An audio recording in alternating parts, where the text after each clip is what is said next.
"We're selling the house. You have 30 days to find somewhere else to live," my son announced to the entire family during Thanksgiving dinner, wine glass in hand. What he didn't know was that I'd built a secret fortune managing real estate investments for decades. The next morning, I called his mortgage company and bought the house outright. 6 months later, I watched from my front porch as he packed his belongings into a moving truck while I sipped tea from the china set his father and I received on our wedding day. Before we jump back in, tell us where you're tuning in from. And if this story speaks to you, make sure you're subscribed, because tomorrow I've saved something truly remarkable for you. For 42 years, the sprawling Victorian on Maple Street had been the center of my universe. Every creaking floorboard, every stubborn window that needed just the right touch to open, every rosebush in the garden that my late husband Thomas had planted, all of it felt like an extension of myself. I knew this house the way you know the lines on your own palm, familiar yet still occasionally surprising after all these years. The house had been a stretch for us financially when we purchased it in 1983. Thomas working long hours at the investment firm he would eventually help lead, me supplementing our income with freelance bookkeeping while raising our children. Our friends thought we were overextending ourselves, but Thomas had always possessed an uncanny instinct for value. "Real estate in this neighborhood will triple in our lifetime," he'd whispered the night we signed the mortgage papers. "Just wait and see, Maggie." He'd been right, of course. The once modest neighborhood had transformed over the decades into one of the most sought-after historic districts in Westbrook. Our initial investment of $145,000, which had seemed astronomical at the time, had appreciated beyond our wildest expectations. The last comparable home on our street had sold for just over $1.2 million, a fact that my son Daniel mentioned with increasing frequency since his father's passing. My name is Margaret Wilson, though Thomas had always called me Maggie, a name that died with him 12 years ago when cancer claimed him far too early at 62. At 65, I'd spent nearly 2/3 of my life in this house. I'd raised my son Daniel and daughter Catherine here, hosted countless Christmas gatherings and summer barbecues, nursed my husband through his final days in our sun-filled master bedroom, and gradually adjusted to the quiet solitude of widowhood, without ever considering that the home itself might be at risk. Each room held memories that had become part of the house's very foundation. The dining room where Catherine had announced her engagement to Meredith, her parents initially shocked into silence, before Thomas rose with tears in his eyes to embrace them both. The kitchen where Daniel had confessed at 16 that he'd dented. The car, his father's measured response teaching him more about integrity than any punishment could have. The study where Thomas and I had spent countless evenings planning our future. His investment expertise blending with my practical management skills to build a security neither of us had known in childhood. My last day as the unofficial matriarch of the family had been Thanksgiving, a tradition I'd maintained even after Thomas passed. In the weeks leading up to the holiday, I'd thrown myself into preparations with perhaps more vigor than usual, sensing without quite acknowledging a subtle shift in Daniel's attitude toward the family home. His comments during his monthly visits had become increasingly pointed. Questions about maintenance costs, observations about my isolated lifestyle, remarks about underutilized space. I'd dismissed these as the natural concerns of a son for his aging mother, though in retrospect, the signs had been clear for anyone willing to see them. I'd spent 3 days preparing for the Thanksgiving gathering, polishing the silver that had been in Thomas's family for generations, preparing his famous cranberry relish from the recipe card now spotted with decades of ingredient stains, setting the dining room table with the careful precision that had become second nature over 40 years of hosting. The turkey, ordered from the local organic farm that Thomas had supported since they opened, had been brining for 24 hours. Sweet potato casserole, green bean almondine, homemade rolls, all prepared with the expertise of someone who found joy in feeding those she loved. Perhaps I'd overdone it this year, spending more than usual on premium ingredients, setting the low table with the Waterford crystal we typically reserved for Christmas. Perhaps I'd sensed that this might be the last Thanksgiving in the house that had sheltered our family through joy and sorrow, achievement and disappointment. Or perhaps I simply wanted to remind my increasingly distant son of the value of tradition, of continuity, of the legacy his father had intended to pass down. The house filled gradually with family throughout Thanksgiving afternoon. My son Daniel arrived first, now 41 and successful in his father's footsteps as an investment banker. At the same firm, though lacking the genuine warmth that had made Thomas beloved by colleagues and clients alike. His wife Vanessa followed, perpetually distracted by her phone and her status in the local country club scene, her affection for me having cooled considerably in the 3 years since they'd purchased their colonial in the newly developed Oak Ridge Estates, a home that strained their finances but satisfied Vanessa's social aspirations. Their children arrived next. 17-year-old Emma, once my shadow in the kitchen but now increasingly reserved, her face illuminated more often by her phone screen than by conversation. And 15-year-old Jason, headphones perpetually in place, responding to questions with the minimal syllables required. I'd watched them grow increasingly distant under the influence of their parents' materialism, though occasional glimpses of their true selves emerged in rare, unguarded moments. Catherine's arrival with her wife Meredith and their 8-year-old, twin boys transformed the atmosphere immediately. At 38, my daughter had inherited her father's genuine empathy, along with my practical resilience. Their exuberant greetings, honest compliments about the house, and immediate offers to help in the kitchen restored some of the warmth that had been missing in my interactions with Daniel's family. "Mom, everything looks amazing," Catherine exclaimed, embracing me with genuine affection. "I swear the house feels more beautiful every time we visit. How do you do it?" "Just basic maintenance and a bit of polish," I replied, though I knew she referred to more than just the physical space.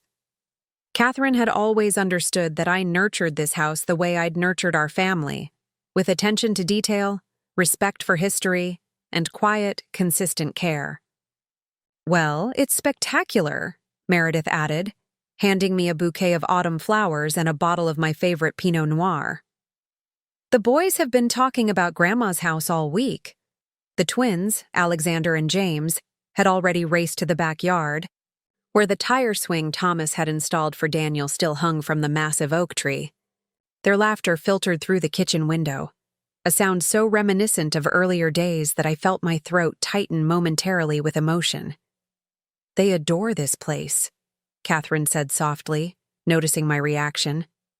"All those stories about their grandfather that they never got to meet. This house keeps him alive for them." I squeezed her hand in silent gratitude. Of my 2 children, Catherine had always understood the deeper significance of our family home, not as a financial asset or status symbol, but as the physical embodiment of the life Thomas and I had built together. I'd managed to hold my composure through most of the dinner, despite the subtle barbs from Vanessa about the outdated kitchen and Daniel's pointed comments about my inefficient management of the house's maintenance. I'd spent 12 years since Thomas's death, proving I could maintain our home independently, handling everything from property taxes to the new roof 3 years ago, while quietly managing the investment portfolio Thomas and I had built together. What no one in the family knew, not even Catherine, was that while I played the role of the somewhat financially naive widow who got by on Thomas's life insurance and pension, I had actually doubled our investment portfolio through careful, real estate acquisitions and strategic market moves. Thomas had taught me well during our marriage, and after his death, I'd discovered a natural aptitude for investment that surprised even me. During those early months of grief, when sleep had proven elusive, I'd found comfort in the financial journals Thomas had subscribed to. What began as a way to feel connected to him gradually evolved into genuine interest, and then actual expertise. I'd reached out to several of his former colleagues, positioning my questions as those of a widow seeking basic guidance, while absorbing far more sophisticated knowledge than they realized. Martin Friedman, Thomas's oldest friend and former partner at the investment firm, had been particularly helpful, though even he didn't know the extent to which I'd applied his teachings. Our monthly lunches, which he viewed as a kindness to his late friend's widow, had actually become masterclasses in investment strategy, information I quietly implemented through accounts established with a different firm across town.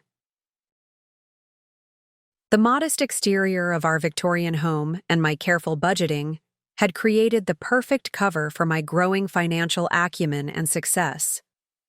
When Daniel commented on my frugality, suggesting I could afford to spend more of my limited income on conveniences, I simply nodded and continued clipping grocery coupons.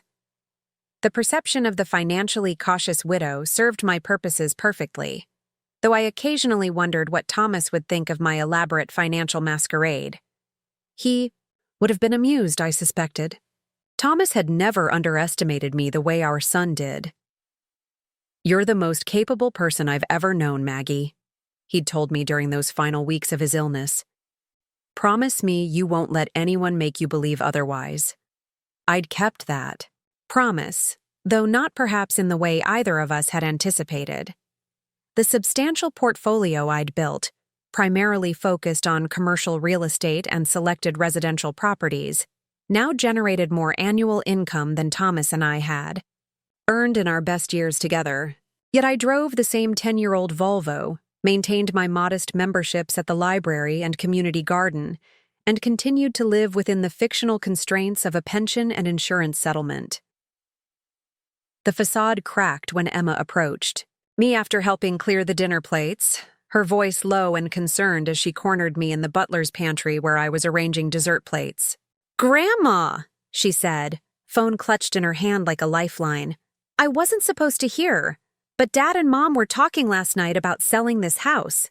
They said it's too much for you to handle alone, and the property values in this neighborhood have peaked." Her fingers made air quotes around the last word. "They're planning to tell you today."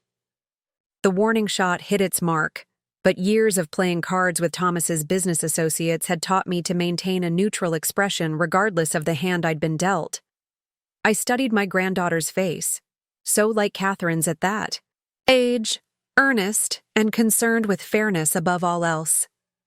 "Thank you for telling me, sweetheart," I said calmly, squeezing her hand.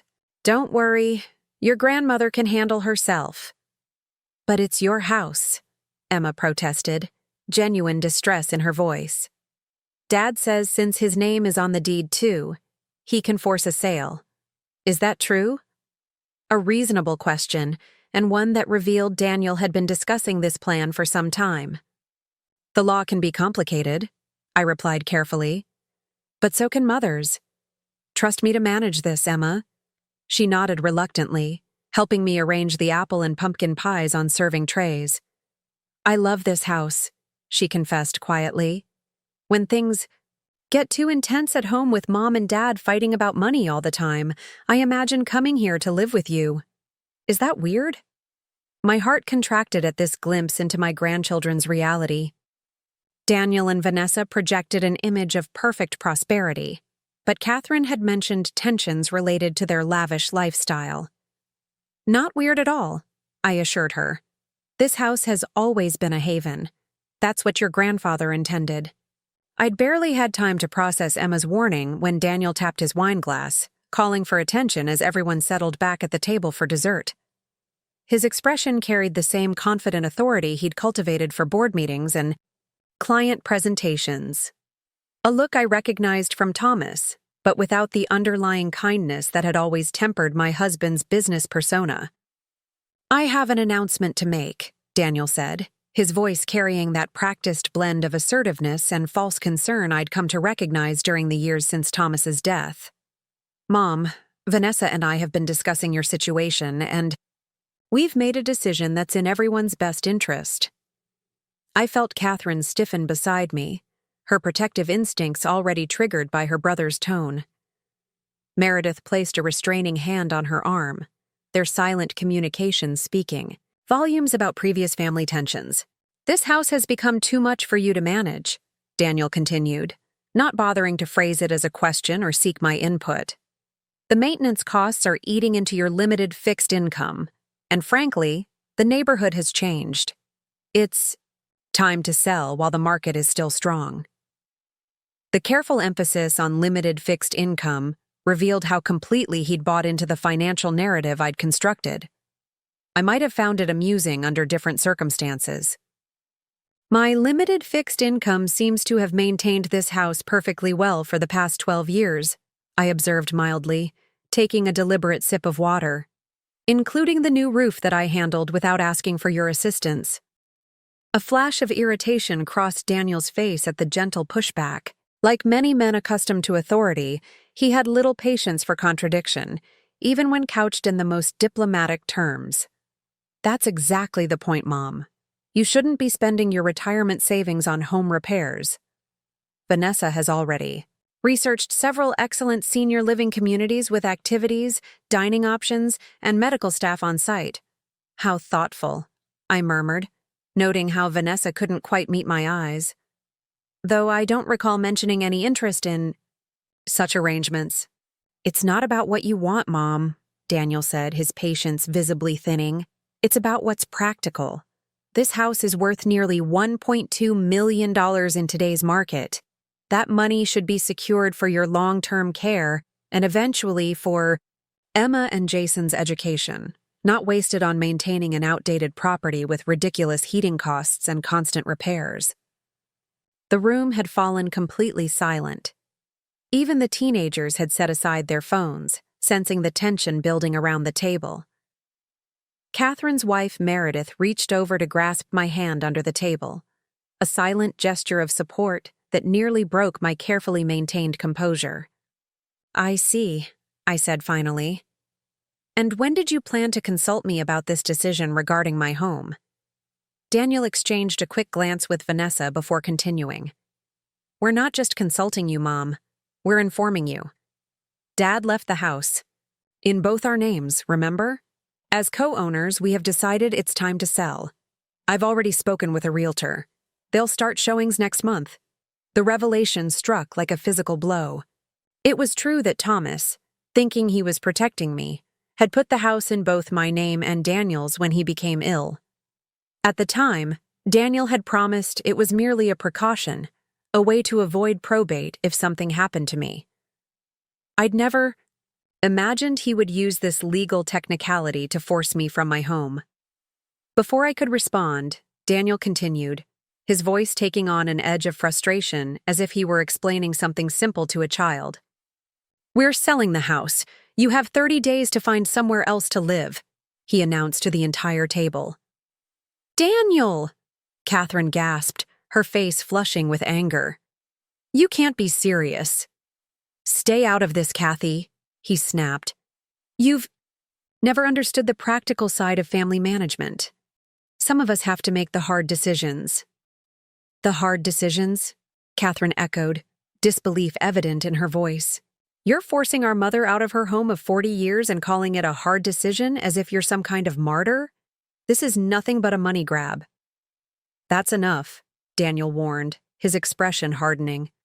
Mom's financial security is at stake here.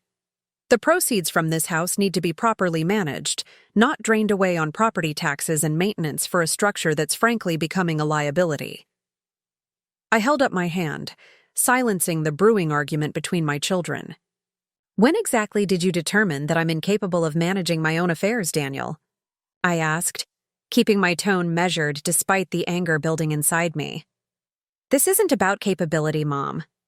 It's about practicality, he insisted, though his expression suggested he indeed questioned my capability. At your age, you should be in a supportive environment, not rattling around this enormous house alone. At my age, I repeated, letting the condescension in those 3 words hang in the air. I'm 65, Daniel, not 95. Your father was managing multi-million-dollar portfolios at my age. Dad was different, Daniel replied dismissively. He had the training, the expertise, which he shared with me throughout our 40-year marriage, I interrupted, allowing a hint of steel to enter my voice. Or did you imagine we only discussed the weather over dinner all those decades? I set down my napkin carefully beside my plate, smoothing an imaginary wrinkle as I gathered my thoughts. 4 decades of marriage to Thomas had taught me that the most powerful responses came not from immediate emotion, but from strategic consideration. I believe this discussion has cast a pall over our dessert, I said, rising from my chair with a dignity I was far from feeling. If you'll excuse me, I need a moment. As I walked from the dining room with measured steps, I heard Catherine's angry voice confronting her brother, Vanessa's attempts to smooth over the situation, and my grandchildren's confused questions. But above the din, one thought crystallized with perfect clarity. After decades of allowing others to underestimate me, the time for playing small had ended. In my bedroom, I closed the door softly and leaned against it, allowing myself exactly 30 seconds of the hurt and anger that threatened to overwhelm me. Thomas would have been appalled by his son's behavior, not just the decision itself, but the public manner of its delivery, calculated to minimize my ability to respond. When my emotional indulgence reached precisely half a minute, I straightened my shoulders and moved purposefully to my closet. Behind the rack of sensible cardigans and slacks that constituted my widow's wardrobe, stood the small safe Thomas had installed when we first purchased the house. The combination, our wedding date followed by the year we bought the Victorian, opened to reveal not just our important documents, but the false bottom I'd added after Thomas's death. From this hidden compartment, I retrieved a small leather notebook containing account numbers, passwords, and contact information for the network of investments I'd built since Thomas's death. What had begun as a way to occupy my mind during grief had evolved into a surprisingly successful second career, conducted entirely in the background of my life as an aging widow. I made 3 calls that evening while the family argument continued, downstairs. The first to my attorney, Judith Abernathy, who had helped me structure my investments from the beginning and had become a trusted friend and advisor. "Judith, it's Margaret Wilson. I need to execute Plan B," I said when she answered, referencing the contingency strategy we'd developed years earlier when I'd first added Daniel as co-owner of the house. "My son has decided to force a sale of the family home." Her sharp intake of breath conveyed her surprise and disapproval. "I was afraid this might happen eventually," she replied. "I'll have the paperwork ready first thing tomorrow. Are you all right?" "Margaret?" "I'm angry, not broken," I assured her, and perhaps a bit relieved that the pretense can finally end. My second call went to Harold Stevens, my financial advisor at Meridian Trust, with instructions to liquidate specific investments and prepare for a significant cash transfer. My third call, perhaps the most satisfying, was to Stanley Parker, senior loan officer at First National Bank, who had handled the mortgage on my son's own home in Oak Ridge Estates. "Stanley, it's Margaret Wilson," I said when he answered, his voice reflecting surprise at receiving a call on Thanksgiving evening. "I'll need to see you first thing tomorrow regarding a property acquisition. I believe you're familiar with 47 Oak Ridge Drive?" "The Colonial?" "Certainly," he replied, professional curiosity evident in his tone. "That's in the new development. Beautiful property, though the owners have missed their last 2 payments. We've sent the standard notices." This confirmation of Daniel and Vanessa's financial difficulties explained much about their sudden interest in selling my home. "The owners are my son and daughter-in-law," I explained calmly, "and I'd like to discuss purchasing their mortgage outright." The silence on the other end spoke volumes before Stanley cleared his throat. "I see. Well, that would certainly be an unusual transaction, but not impossible. Shall we say 9 tomorrow morning?" By the time I returned downstairs, composed and clear-eyed, most of the family had departed. Only Catherine and Meredith remained, helping with cleanup while casting worried glances in my direction. The dessert sat largely untouched on the dining room table, casualties of the evening's confrontation. "Mom, I am so sorry," Catherine began, her voice tight with controlled fury as she loaded dishes into the dishwasher with more force than necessary. Daniel has absolutely lost his mind. You know Meredith and I would be happy to have you stay with us while we fight this. Thank you, darling, I said, surprised by the genuine calm I now felt. But that won't be necessary. I believe I can handle this situation. But he's forcing you out of your home, Catherine protested, slamming the dishwasher door closed. Using that co-ownership clause that Dad only included to protect you. I patted her hand gently. Your father taught me many things during our marriage, Catherine. Perhaps the most important was knowing when to play the cards you're holding and when to wait for a better hand. I smiled, feeling the weight of pretense lifting for the first time in years. And darling, I've been building a very good hand for quite some time now. The confusion in her eyes reminded me that I had maintained my financial privacy even from my beloved daughter, a habit of caution that now seemed almost humorous given what I planned to do next. Don't worry about me, I assured her. Just be here for dinner next Sunday. I think we may have another family announcement by then. After Catherine and Meredith departed, promising to check on me daily in the interim, I stood alone in the quiet of my kitchen. The kitchen where I'd taught Daniel to bake cookies, where Thomas and I had danced on our 30th anniversary, where I'd mourned my husband and gradually rebuilt my life in ways no one had bothered to notice. 30 days, I murmured to myself, running my hand along the marble countertop Thomas had installed as a 20th anniversary gift. We'll see about that. As I turned out the lights and climbed the stairs to bed, I felt not defeat, but a curious sense of liberation. The financial masquerade I'd maintained for 12 years had served its purpose, shielding me while I built my independence.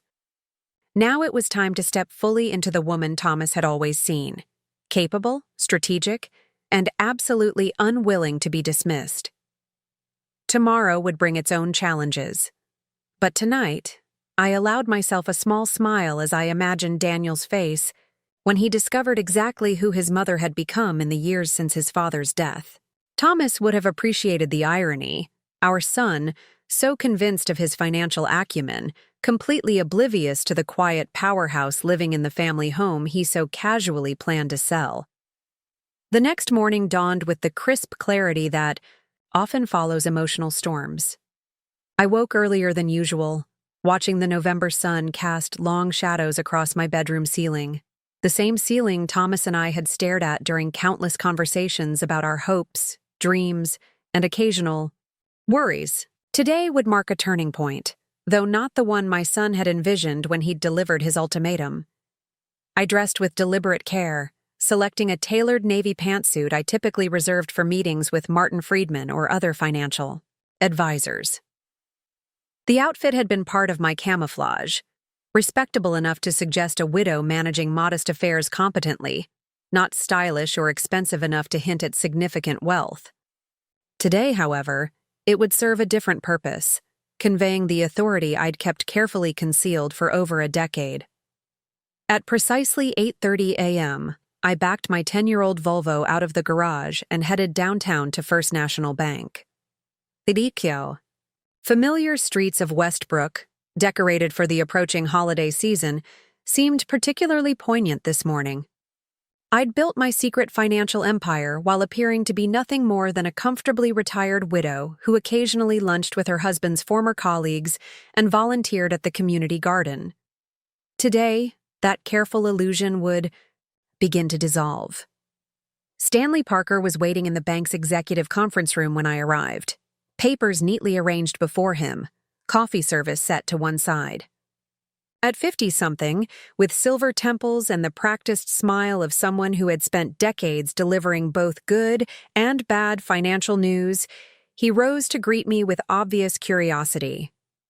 "Mrs. Wilson, good morning," he said, extending his hand. "I must admit, your call yesterday evening caught me somewhat off guard.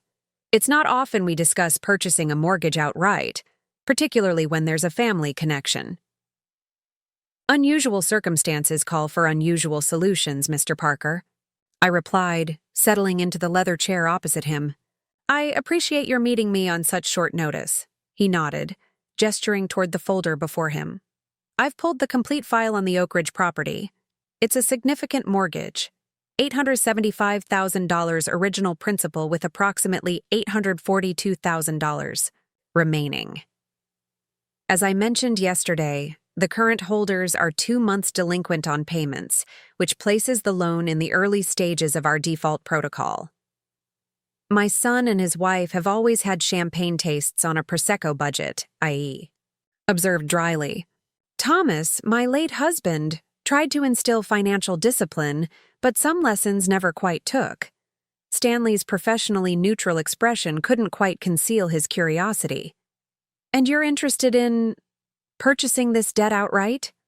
May I ask why not simply help them become current on the payments? I smiled, appreciating his attempt to find a less drastic solution. Because this isn't merely about the mortgage, Mr. Parker. My son informed me yesterday that he intends to force the sale of my home, our family home of 42 years, giving me 30 days to relocate.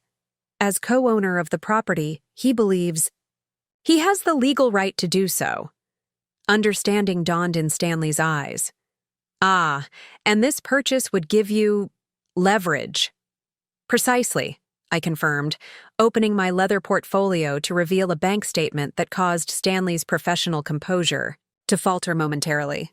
I'm prepared to purchase the mortgage at full remaining value, plus any penalties or fees that have accrued. I assume the bank would find that arrangement satisfactory?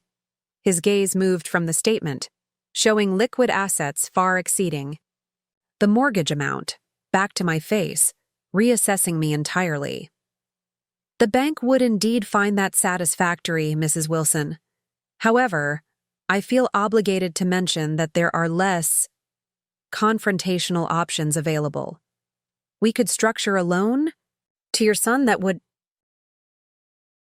My son made his choice yesterday, Mr. Parker, when he announced his decision to sell my home during Thanksgiving dinner, in front of the entire family, without prior consultation, I interrupted calmly. Now I'm making mine. The steel in my voice must have conveyed my determination as Stanley nodded and began arranging the necessary paperwork. This will require several signatures and verification of funds, but we should be able to complete the transaction today. I assume you would like to become the primary lien holder rather than paying off the loan entirely? Correct, I confirmed. I want the mortgage to remain in place, with all its original terms and conditions, including the acceleration clause in case of default, just with myself as the lien holder, rather than First National Bank. As Stanley prepared the documents, I made a second call to Judith Abernathy, confirming she'd filed the appropriate paperwork to challenge any forced sale of the family home based on a provision in Thomas's will that I'd never shared with Daniel, a clause specifically protecting my lifetime residential rights regardless of co-ownership status. The temporary injunction should be granted by this afternoon, Judith assured me. That will prevent any immediate action on his part while we prepare for a more permanent solution. Perfect, I replied. And the other matter? The trust documents are ready for your signature, she confirmed.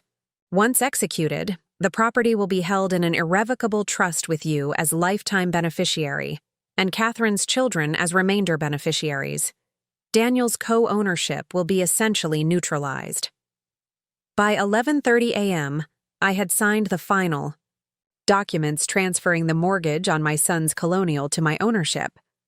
Stanley Parker's expression had shifted from confused to impressed as the transaction proceeded, particularly when I declined his suggestion to notify Daniel immediately. I believe I'll deliver that news personally, I told him, accepting copies of the completed paperwork. Family matters deserve a personal touch, don't you agree? The remainder of the day passed in a flurry of activity as I shuttled between my attorney's office, my financial advisor's firm, and a brief lunch with Martin Friedman, during which I finally revealed the extent of my investment activities over the past decade. Good God, Maggie, he exclaimed when I showed him the portfolio summary my advisor had prepared. You've outperformed most of our professional managers. Thomas would have been absolutely delighted. Thomas always said the best investments are Made quietly without fanfare or following the crowd, I replied, enjoying the moment of finally sharing my success with someone who had known both me and my husband well. I simply applied the principles he taught me, with a few innovations of my own. Martin shook his head in amazement. And all this time, I thought our lunches were me doing Thomas a favor by keeping an eye on his widow. I should have been asking you for advice. By late afternoon, I'd returned home to find 3 missed calls from Daniel and a terse text message. We need to discuss yesterday, coming by at 7. No question about my convenience, no acknowledgement of his behavior, just the assumption that I would be available at his command. It seemed my son still had significant lessons to learn about both respect and strategy. I prepared for the evening with the same care I'd once devoted to challenging negotiations during my bookkeeping days. The dining room table, still set with the Thanksgiving china I hadn't had the heart to put away, would serve as our meeting place. At each end, I placed a folder, mine containing the mortgage documents, trust paperwork, and a complete accounting of my financial position. The one at Daniel's place empty save for a single sheet detailing the terms I was prepared to offer. At precisely 7 p.m., the doorbell rang. Daniel had stopped using his key years ago, another small disconnection from the home he now sought to sell. I opened the door to find him alone, his expression set in the professional mask he wore for difficult client meetings. "Mother," he began without preamble, stepping into the foyer. "I believe we should discuss yesterday's conversation. I realize the news came as a shock, but I hope you've had time to consider the practical benefits of the arrangement I proposed." "Of course," I replied calmly. "I've spent the day considering my options quite carefully. Shall we sit in the dining room? I've prepared some relevant materials." If he found this unusual, he didn't comment, following me into the dining room with the confidence of someone certain his position was unassailable. He took his seat at the end of the table, his father's former place, without invitation, glancing dismissively at the folder before him. "Before we get into paperwork, I want to be clear about the timeline," he stated, his tone making it evident he expected no real resistance.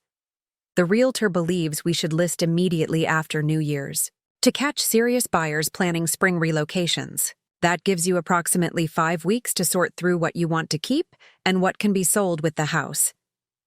"How considerate," I murmured, taking my seat opposite him.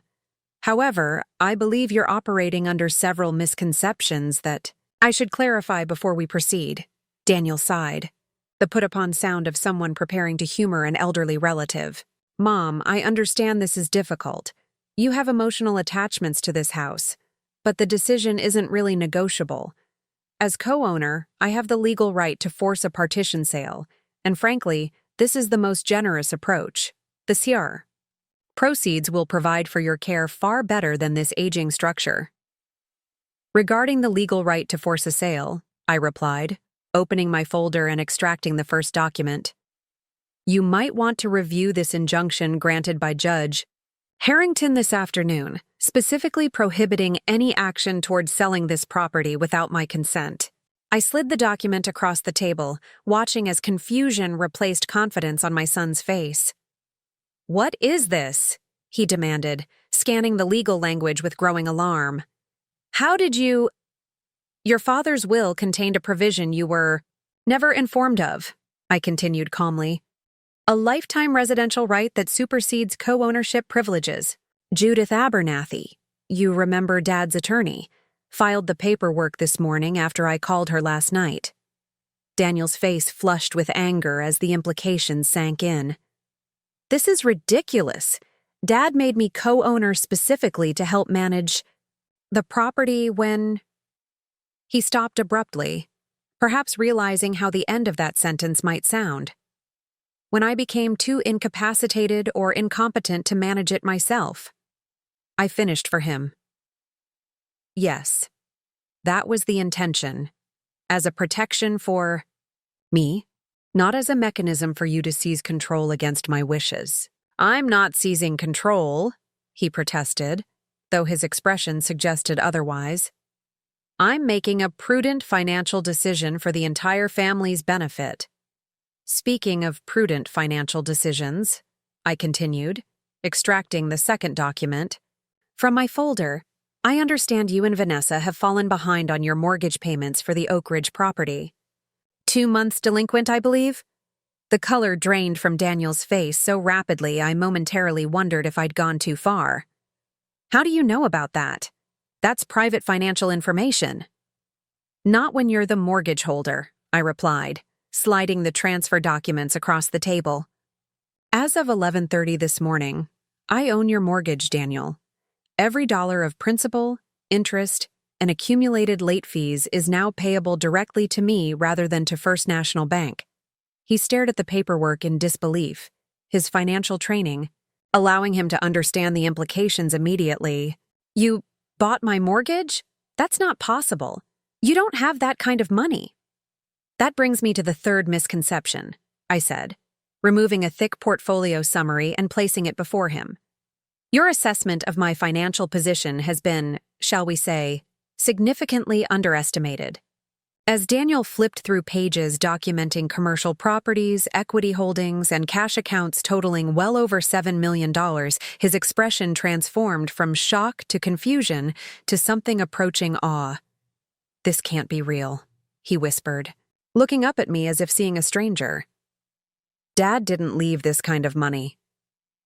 Your father left me with knowledge, Daniel, which I applied and expanded upon. While you saw an aging widow maintaining a modest lifestyle, I was building an investment portfolio that has outperformed the market for the past decade. I couldn't keep a note of pride from my voice. Thomas always said I had better instincts than he did. It seems he was right. Daniel sat back in his chair, the paperwork forgotten as he struggled to reconcile the mother he thought he knew with the financial strategist sitting before him. Why? He finally asked. Why pretend to be just getting by? Why clip coupons and drive that old car if you had millions? The question revealed so much about my son's values, his inability to comprehend choosing simplicity when excess was available, maintaining privacy when status could be claimed. In that moment, I saw clearly how far he had drifted from the values Thomas and I had tried to instill. Because wealth doesn't require display to have value, Daniel. Your father understood that. I thought he had taught you the same. I gathered my papers back into my folder, allowing him time to process. Now, shall we discuss the actual terms of our new arrangement? Daniel's gaze dropped to the single sheet of paper in his folder, which he opened with visible trepidation. As he read, his expression shifted through a kaleidoscope of emotions: disbelief, outrage, resignation, and finally, a grudging respect. The terms were simple. I would forgive the 2 months of delinquent mortgage payments and continue holding the mortgage at its original interest rate, provided Daniel and Vanessa attended monthly financial management sessions with a counselor of my choosing. They would relinquish any claim to the family home, signing their interest over to a trust benefiting Catherine's children. In exchange, they would receive a one-time payment of $250,000 to address their immediate financial difficulties, along with my silence regarding their near foreclosure. This is blackmail, Daniel said finally, though without real conviction. This is negotiation, I corrected. I'm offering you a way to maintain your lifestyle and reputation while rectifying the financial missteps that clearly prompted yesterday's abrupt announcement. The alternative would be for me to exercise my rights as your mortgage holder, which could become quite uncomfortable for someone in your professional position. The unspoken threat hung between us. How would his colleagues and clients at the investment firm react to learning their financial advisor was 2 months delinquent on his own mortgage, saved from foreclosure only by his mother's intervention? You view changed? Daniel said after a long silence, studying me as if trying to reconcile this new reality with his long-held perception. No, I replied softly. I simply stopped allowing others to misperceive me. There's a significant difference. Another lengthy silence followed as Daniel weighed his options, his training as a negotiator clearly at war with his wounded pride. Finally, he nodded, a gesture of surrender rather than agreement. "I'll need to discuss this with Vanessa," he said, folding the term sheet and placing it in his jacket pocket. "And we'll want our attorney to review the trust documents before signing anything?" "Of course," I agreed reasonably. "I've scheduled a meeting with Judith for Monday morning at 10. You're welcome to bring your own representation." I rose from the table, signaling the end of our discussion. "Oh, and Daniel, the mortgage payment for December is due on the 1st. I don't accept late payments without significant penalties." As I walked him to the door, Daniel paused in the foyer, glancing around at the home he had so casually attempted to take from me. "I still think this house is too much for one person," he said, making a final attempt to justify his actions. "Perhaps," I acknowledged, opening the door. "But it's my house, and therefore my decision. A principle your father understood well, and one I hope you'll come to appreciate." After Daniel departed, I poured myself a small glass of Thomas's favorite scotch and settled into the window seat in the living room, looking out at the night-shrouded garden where generations of our family had gathered. The day's events had been exhausting but necessary, a reclaiming of power long concealed, a declaration of independence long overdue. My phone chimed with a text message from Catherine. "Just got a very strange call from Daniel. Said his plans have changed and we should all still come for dinner on Sunday." "What happened?" I smiled, typing a reply. "Let's just say your brother received some financial education today. See you Sunday at noon." Setting down my phone, I raised my glass in a silent toast to Thomas. "You always said I'd surprise them one day," I murmured to the empty room that somehow never felt empty to me. "I think today qualified, don't you?" The following morning brought no further communication from Daniel, though I hadn't expected any. My son would need time to process his dramatically altered understanding of both his mother and his financial position.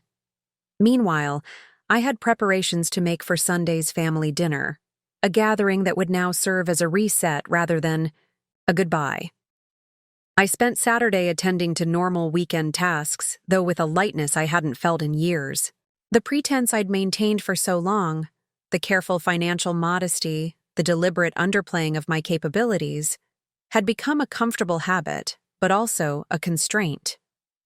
Now, moving freely through my home with the absolute certainty that it would remain mine, I felt the accumulated weight of that performance lifting from my shoulders. In the afternoon, I received an unexpected visitor. The doorbell rang just after 3, revealing Emma standing on the porch, her expression a mixture of determination and uncertainty. "Grandma," she began hesitantly, "is it okay if I come in? Dad doesn't know I'm here." "Of course, sweetheart," I replied, ushering her inside. "Is everything all right?" She followed me to the kitchen, declining my offer of tea with a quick shake of her head. "Dad came home last night acting really weird," she said without preamble. "He and Mom had this intense conversation in their bedroom, but they were practically shouting so I could hear most of it. He kept saying you'd outmaneuvered him and something about you owning our house now." Her confusion was evident. "What's going on?" I considered my response carefully, balancing honesty against the complexity of adult financial matters. "Your father and I had a disagreement about the future of this house," I explained gently. "He wanted to sell it against my wishes. As it happens, I had legal protections in place that he wasn't aware of, along with some financial resources that surprised him." Emma's eyes widened slightly. "So you're not moving out? The house isn't being sold?" "No, sweetheart. This house will remain in our family for a very long time." I reached for her hand across the kitchen island. "But there's something else bothering you, isn't there?" She bit her lip, a childhood habit that emerged in moments of stress. "Dad said something about financial counseling and how it was humiliating. Mom started crying about country club memberships and what people would think." Emma's voice dropped nearly to a whisper.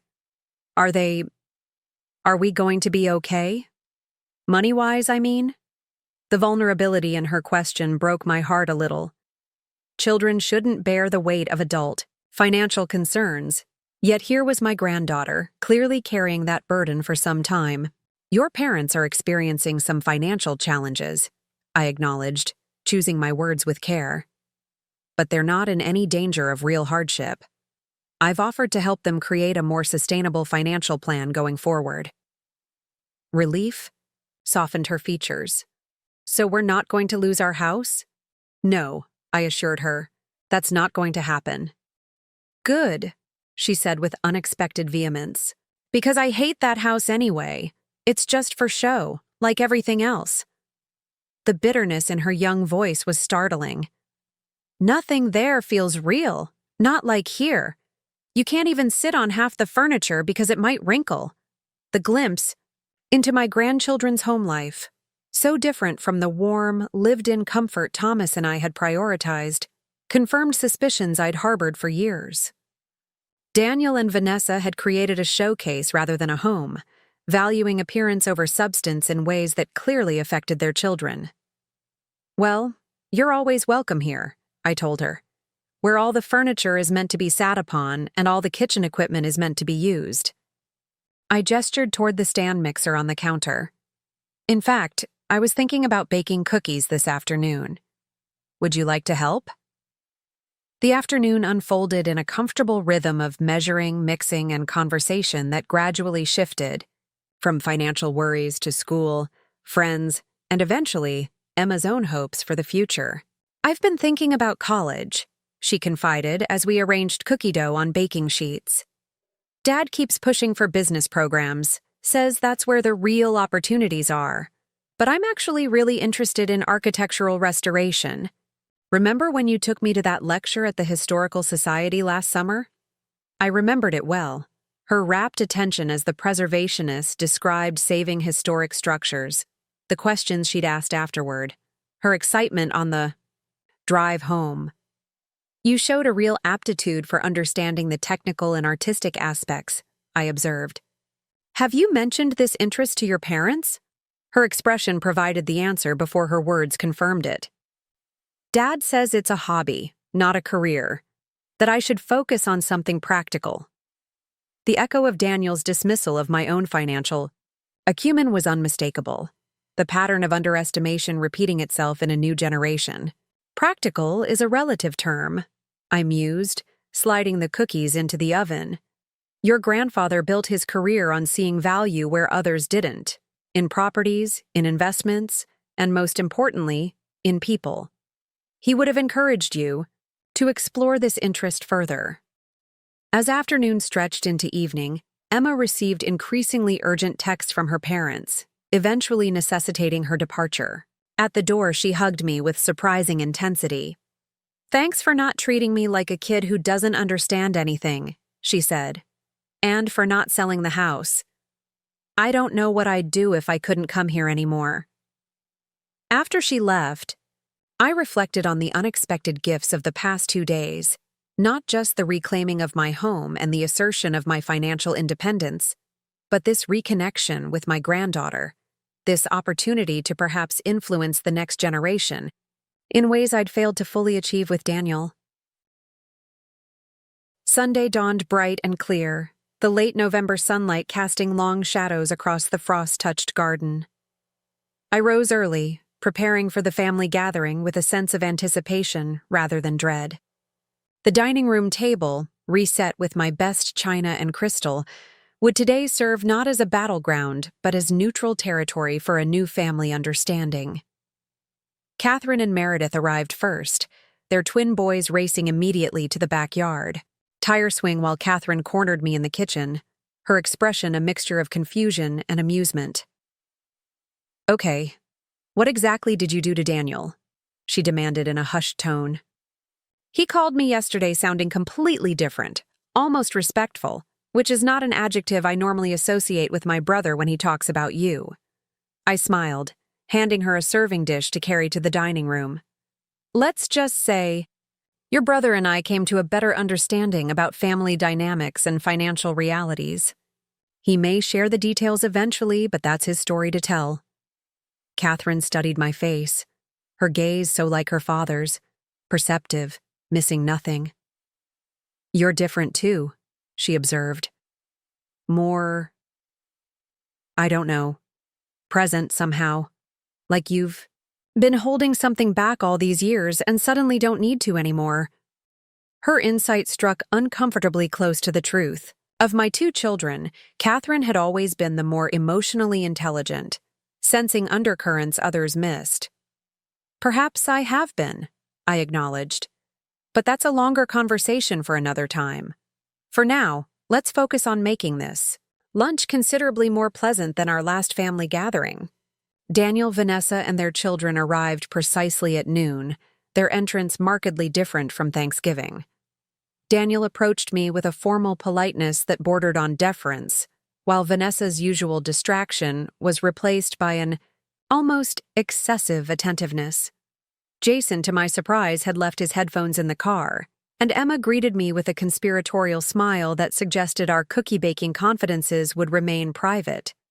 The meal progressed with a strained cordiality that gradually eased as the initial awkwardness dissipated.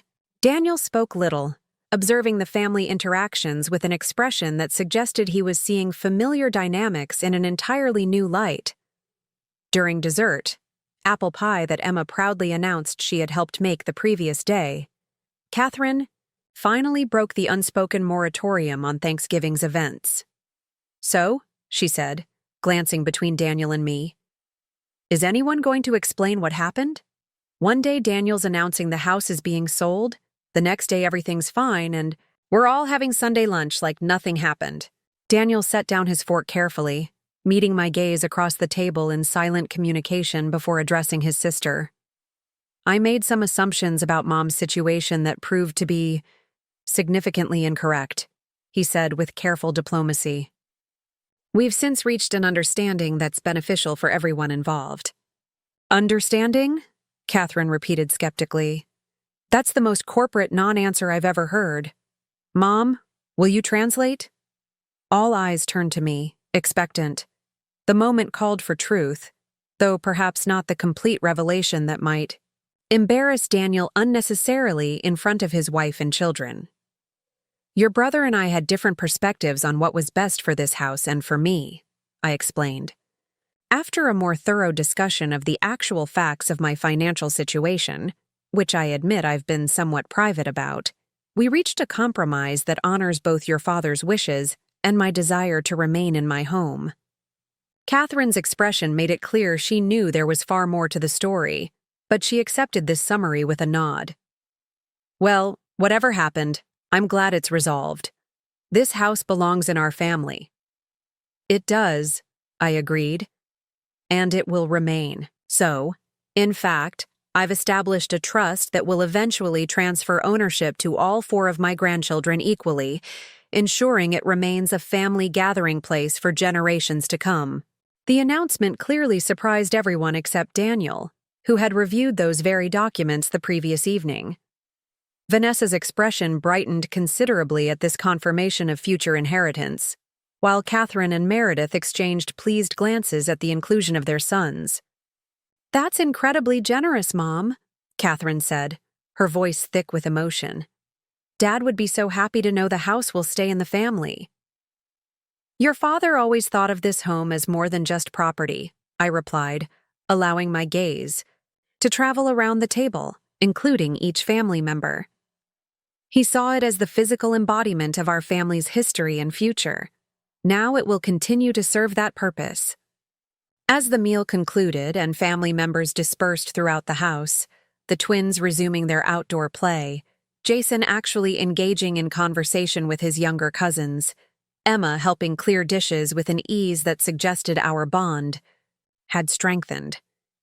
Daniel approached me in the kitchen, speaking quietly so others wouldn't overhear. I've signed the paperwork Judith prepared, he said, handing me a sealed envelope.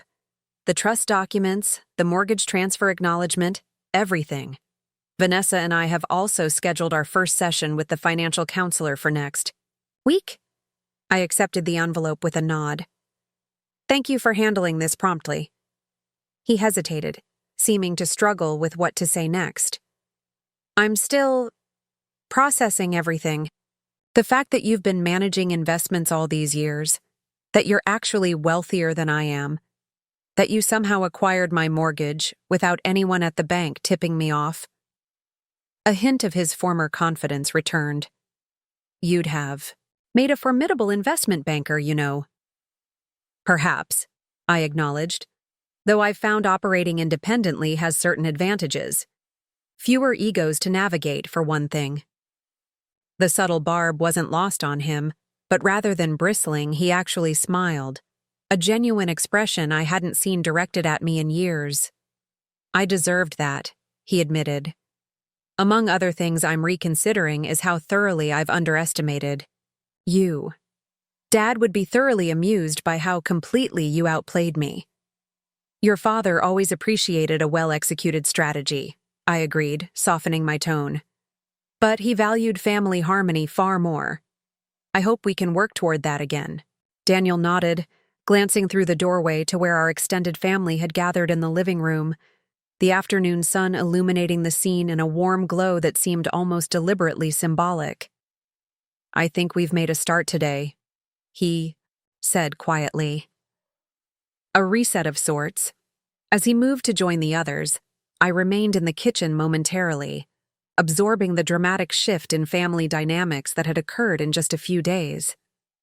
The Victorian house on Maple Street stood secure, not just as my home, but as the family anchor Thomas had always intended it to be. My financial independence was now acknowledged rather than concealed. Most importantly, perhaps, my relationship with my grandchildren had new potential, particularly with Emma, whose similarities to her grandmother might now be recognized and encouraged rather than dismissed. I gathered a tray of coffee cups and moved to join my family, stepping not into the diminished future Daniel had planned for me, but into the empowered one I had secured for myself. As I crossed the threshold into the living room, Catherine caught my eye and raised her coffee cup in a subtle toast, her expression conveying both respect and a multitude of questions to be asked when we were alone. Later, I promised myself. Later, I would share the full story of how I'd transformed from Thomas's grieving widow into a financial strategist capable of outmaneuvering my investment banker son. For now, it was enough to reclaim my place at the center of the family I'd helped build, not as the burden Daniel had perceived, but as the formidable matriarch I had become. The weeks following our family reset unfolded with surprising ease, as if the dramatic confrontation had cleared not just the immediate issue of the house, but decades of unacknowledged tensions. December arrived with its customary flurry of holiday preparations, though this year carried a different feeling, a sense of continuity rather than potential ending. My first Monday morning as Daniel's official mortgage holder brought an unexpected development. As I sorted through correspondence at my antique writing desk, the doorbell rang.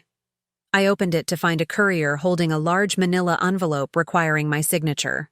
"Special delivery from Wilson & Sons Investment Group," the young man announced, clearly unaware of the irony in delivering such a package to the mother of the Wilson in question. Inside, I found a cashier's check for the full December mortgage payment, accompanied by a brief handwritten note on Daniel's professional stationery. Paid in full, precisely on time. We've also scheduled the first counseling session as agreed. D. The formality might have seemed cold from anyone else, but I recognized it as Daniel's way of signaling both compliance and a certain grudging respect. In our family, particularly among the men, financial reliability equated to personal integrity, a value Thomas had instilled and which Daniel, for all his flaws, had internalized deeply. I deposited the check that afternoon, completing the strange circle of financial interconnection that now bound me to my son in ways neither of us could have anticipated a month earlier. The bank manager, who had known me for years as a careful depositor of modest checks, raised an eyebrow at the substantial amount. Investment income, I explained simply, enjoying the small freedom of no longer needing to maintain my financial masquerade. I've diversified my portfolio significantly since Thomas passed. His obvious surprise at this casual revelation from a presumed financially conservative widow gave me a moment of quiet satisfaction. How easily we assign limitations to others based on superficial assessments: age, gender, circumstance. How comfortable it is to fit people into convenient categories rather than acknowledging their complexity. I had been complicit in this categorization, of course. For 12 years, I'd carefully cultivated the image of a modestly comfortable widow, finding a strange freedom in being underestimated. Now, stepping into the light of acknowledged capability carried both liberation and challenge. Who was Margaret Wilson when not defined by others' perceptions? What would this new chapter look like without the constraints of pretense? The answer began taking shape the following day when Catherine arrived for our promised longer conversation, armed with a bottle of excellent Cabernet and unmistakable determination to uncover the full story behind the family drama. "All right," she announced, settling into the living room sofa after dinner, wine glasses in hand. "The kids are with Meredith's parents. Daniel is still walking around like he's seen a ghost, and I've been patient for a full week. Time to explain exactly what happened." I smiled at her directness, so like Thomas in moments when patience had reached its limit. "What exactly did your brother tell you?" "Almost nothing useful," Catherine replied, exasperation evident. "Just that you clarified your financial position, and that he'd reassessed his approach to the family home situation." Coming from Daniel, that's practically speaking in code. I considered how much to reveal, weighing transparency against unnecessary complication. The short version is that your brother discovered I'm not the financially naive widow he believed me to be. In fact, my investment portfolio significantly exceeds his own net worth, which rather changed the dynamic of our negotiation about the house. Catherine's eyes widened as I outlined the investments I'd built over the past decade, the strategy that had allowed me to purchase Daniel's mortgage outright, and the legal protections Thomas had put in place that Daniel had never been informed about. "Wait," she interrupted, setting down her wine glass with a decisive thunk. "You're telling me you own Daniel's mortgage? As in, he makes his house payments to you now?" "Precisely." She stared at me for a long moment before bursting into delighted laughter. "Oh my God, Mom. That's the most perfectly strategic revenge I've ever heard of. No wonder he looks shell-shocked. His entire worldview just imploded." "It wasn't about revenge," I corrected gently. "It was about leverage, and about rebalancing a relationship that had become increasingly unequal. Daniel needed a clear demonstration that his assumptions about me, and by extension, his right to make decisions for me, were fundamentally flawed." Catherine sobered, studying me with new consideration. "You know, when Dad died, I worried about you. Not financially, exactly, but existentially, I guess. You'd been Thomas's wife for so long, I wondered who Margaret Wilson would be without him." She shook her head slowly. "I never imagined you were secretly building a financial empire while the rest of us were feeling sorry for you."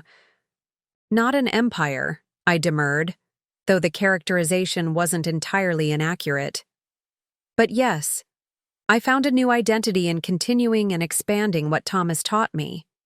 It gave me purpose during those first terrible months without him." "Why the secrecy, though? Why let Daniel believe you were barely managing when you were actually thriving?" The question hit at the heart of my choices these past 12 years. I took a moment to gather my thoughts, wanting to articulate what had been largely instinctive decisions. Initially, it was simply private, something just for me, when everything else about my life seemed defined by loss. Then, as the investments grew, I realized there was a certain strategic advantage to being underestimated. I smiled faintly, remembering. "Your father used to say that the person across the negotiating table who's underestimated always has the upper hand." So you were playing the long game, Catherine observed, nodding slowly. Letting Daniel believe what he wanted to believe until the moment it became necessary to reveal the truth. Something like that, I acknowledged. Though I never anticipated the specific circumstances that would necessitate that revelation. Catherine refilled our wine glasses, her expression thoughtful. I keep thinking about what Dad would make of all this. I think he'd be impressed, and highly amused. He always appreciated a well-executed strategy, I agreed, allowing myself a moment of bittersweet imagining, Thomas's likely reaction to my financial maneuvering, his probable delight in seeing his son outplayed at his own game. So, what happens now? Catherine asked after a comfortable silence. With you and Daniel, with your revealed financial status, with everything? It was the question I'd been asking myself repeatedly since Thanksgiving. What did happen now that the careful construct I'd maintained for over a decade had been dismantled? What did it mean to move through the world not as an underestimated widow, but as a woman of considerable means and demonstrated capability? I'm still determining that, I admitted. For now, Daniel and Vanessa will attend their financial counseling, rethink their approach to spending, and hopefully create a more sustainable model for their family. I'll continue managing my investments, perhaps with slightly less secrecy. And this house will remain exactly what it has always been, our family's anchor and gathering place. Catherine nodded, then hesitated before asking, And have you thought about what else might change? Now that you don't need to maintain the modest widow persona, have you considered? I don't know, traveling more? Getting involved with charitable foundations? Dating? The last suggestion startled a laugh from me. Dating? At 65? Why not? Catherine challenged. You're vibrant, attractive, financially independent. And from what I've observed at my friends' parents' senior community, the dating scene for your age group is surprisingly active. I haven't given it any thought, I replied truthfully. Thomas had been my first and only love, our marriage so complete that I'd never considered the possibility of another relationship. My focus has been on financial security and family stability, not romance. Maybe it's time to broaden that focus, Catherine suggested gently. Dad's been gone 12 years, Mom. He would want you to have companionship, to enjoy every aspect of the life you've secured for yourself. I promised to consider it, though more to satisfy Catherine than from any genuine interest in pursuing romantic connections. As she prepared to leave later that evening, she embraced me with unusual intensity.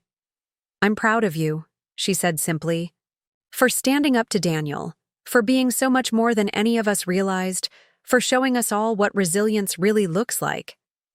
After she departed, I lingered in the quiet house, considering her words.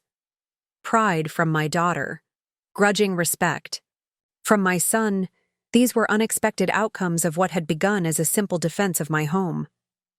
The shifting family dynamic represented just one aspect of the changes set in motion by that fateful Thanksgiving confrontation. The evolution continued the following week when Martin Friedman invited me to speak at his investment firm's year-end client gathering. Not as Thomas's widow, he clarified during our lunch, but as the financial strategist who has consistently outperformed our managed portfolios for the past decade. Our clients would benefit enormously from hearing your approach. The invitation represented a fundamental shift, from being perceived as the recipient of financial wisdom to being recognized as its source. After careful consideration, I accepted, spending the following days preparing a presentation on long-term investment strategies for uncertain markets. The event, held in the gleaming conference center of the downtown high-rise housing, Martin's, firm, marked my first public acknowledgement of my financial acumen. Standing before a room of wealth managers, financial advisors, and high-net-worth clients, Daniel conspicuously absent despite his position at the firm, I presented my investment philosophy with the quiet confidence of someone long accustomed to navigating complex financial landscapes. Conventional wisdom often emphasizes rapid growth and quick returns, I concluded, after outlining my approach to commercial real estate investment. But the truly secure portfolio is built like a Victorian house, with careful attention to foundation, structure, and the patience to allow each element time to settle before adding the next. The response exceeded my expectations. Thoughtful questions, requests for follow-up consultations, and finally, an offer from Martin that I hadn't anticipated. "We'd like you to consider joining our advisory board," he said during the reception following my presentation. "Your perspective, particularly on long-term stable growth strategies for clients in their retirement years, would be invaluable. It's a quarterly commitment, not a daily one, so you'd maintain your independence." The opportunity to shape investment strategies for others, to perhaps counterbalance the more aggressive, short-term approaches that had contributed to economic instability, appealed to both my practical nature and my developing sense of broader purpose. I accepted provisionally, pending review of the specific responsibilities and expectations. As December progressed, these professional developments were balanced by more personal ones. Emma began visiting regularly after school, ostensibly to use my kitchen for baking projects her mother found messy, but increasingly to discuss her interest in architectural preservation. Together, we researched college programs that offered specialized tracks in historic restoration, architectural history, and preservation law. "Dad still thinks it's just a phase," she confided during one such session, scrolling through the course catalog for a particularly promising program at Northeastern University. "He keeps leaving Princeton Business School brochures on my desk." "Your father sees the world through a particular lens," I observed carefully, wanting to support Emma without creating further family division. "Financial service has been his path to security and success, so he naturally assumes it would be yours as well." "But you found security through real estate investment, not banking," Emma pointed out with the razor-sharp logic of adolescence. "And you started without any special training, just learning from Grandpa." "True," I acknowledged, though I'd argue that my path was more circumstantial than planned. I built my portfolio gradually, learning through observation and application rather than formal education. "Which is exactly my point," Emma said triumphantly. "There are multiple ways to build a successful life. Dad acts like there's only one legitimate path." I couldn't argue with her assessment, recognizing in Daniel's rigid expectations the same limitations he'd placed on his understanding of my capabilities. "Perhaps what your father needs is evidence that alternative paths can lead to fulfilling and financially sustainable careers," I suggested. "Would it help if we arranged for you to meet with some practicing professionals in architectural preservation? People who could speak concretely about the field's opportunities and challenges?" Emma's enthusiastic response led to several informational interviews with preservationists, historical architects, and museum curators, all connections made through my increasingly visible network of financial and community relationships. By mid-December, she had compiled a substantive research portfolio on career paths in historic preservation, complete with salary ranges, job growth projections, and testimony from established professionals. "I'm going to present it to Dad after New Year's," she announced during our last baking session before Christmas. "Like a business proposal. That's a language he understands, right?" I smiled at her strategic thinking, recognizing the influence of both her father's analytical approach and my own recently revealed pragmatism. An excellent approach, and if you'd like me to be present for that conversation as a neutral third party, I'm happy to do so. "Actually," Emma said hesitantly, "I was hoping you might help me practice my presentation first. You know, ask the tough questions Dad will probably bring up so I can be prepared. The request, this trust in my guidance, this recognition of my ability to bridge the perspectives of different generations, touched me deeply." "I'd be honored," I told her, meaning it sincerely. As Christmas approached, the traditional Wilson family celebrations took shape with subtle but significant differences from previous years. The Christmas Eve gathering, hosted at my home as always, included all the familiar elements. Thomas's cherished ornaments adorning the tree, his favorite carols playing softly, his special eggnog recipe served in the crystal punch bowl that had been his grandparents' wedding gift. Yet the family dynamic had shifted noticeably.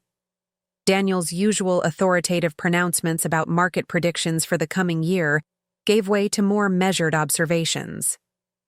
When conversation turned to financial matters, he actually deferred to me on several occasions, acknowledging my perspective with a respect that would have been unimaginable just months earlier. Vanessa, typically absorbed in social media management or discussion of country club politics, showed surprising engagement with Catherine's description of her school's arts funding challenges. The Parents' Association at Emma and Jason's school faced similar budget issues last year, she offered. We established a matching fund program that was quite successful. I'd be happy to share the structure with you. The cooperative tone represented a marked departure from the competitive undercurrent that had characterized many family gatherings in recent years. Whether this reflected the impact of financial counseling, the shock of Daniel's recent reality adjustment, or simply the mellowing influence of the holiday season remained to be seen. But the change, however temporary it might prove, created space for genuine connection that benefited everyone, particularly the grandchildren. Jason, emerging briefly from teenage taciturnity, actually joined a conversation about potential summer internships, admitting an interest in music production that his parents had apparently discouraged as impractical. Dad always said it wasn't a real career option, he explained when I expressed interest in his specific production interests. But after everything that happened at Thanksgiving, I don't know. It seems like maybe there's more than one way to approach things. The perceptiveness of this observation, and its clear reference to the power shift within our family, demonstrated that the younger generation had absorbed far more of the recent dynamics than we might have assumed. I made a mental note to explore Jason's musical interests further, perhaps connecting him with professional contacts through the Community Arts Council I'd recently joined. Christmas morning brought another significant shift in established patterns. Traditionally, the family gathered at Daniel and Vanessa's home for present opening and brunch, an arrangement that had always subtly emphasized their position as the family's central axis, with Catherine and me as satellites in their orbit.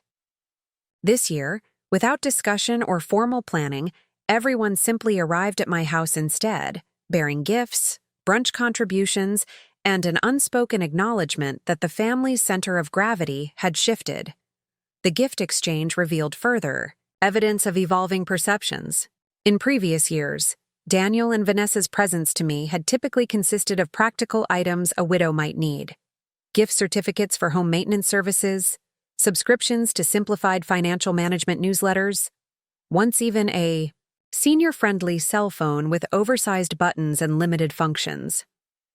This year, Daniel presented me with a sleek leather portfolio embossed with my initials, precisely like those carried by partners at his firm. For your advisory board meetings, he explained, a simple statement that acknowledged my new professional role without unnecessary elaboration. Vanessa's gift, a gift certificate for a weekend spa retreat at the exclusive resort she frequented, came with a handwritten note suggesting we might enjoy it together. I've realized I know very little about you beyond your role as the children's grandmother, she wrote. Perhaps it's time to change that. The gesture, though undoubtedly influenced by our family's reconfigured power dynamic, seemed genuinely conciliatory. I accepted it in the spirit offered, recognizing that relationships built primarily on financial interconnection could potentially evolve into more meaningful connections given time and mutual respect.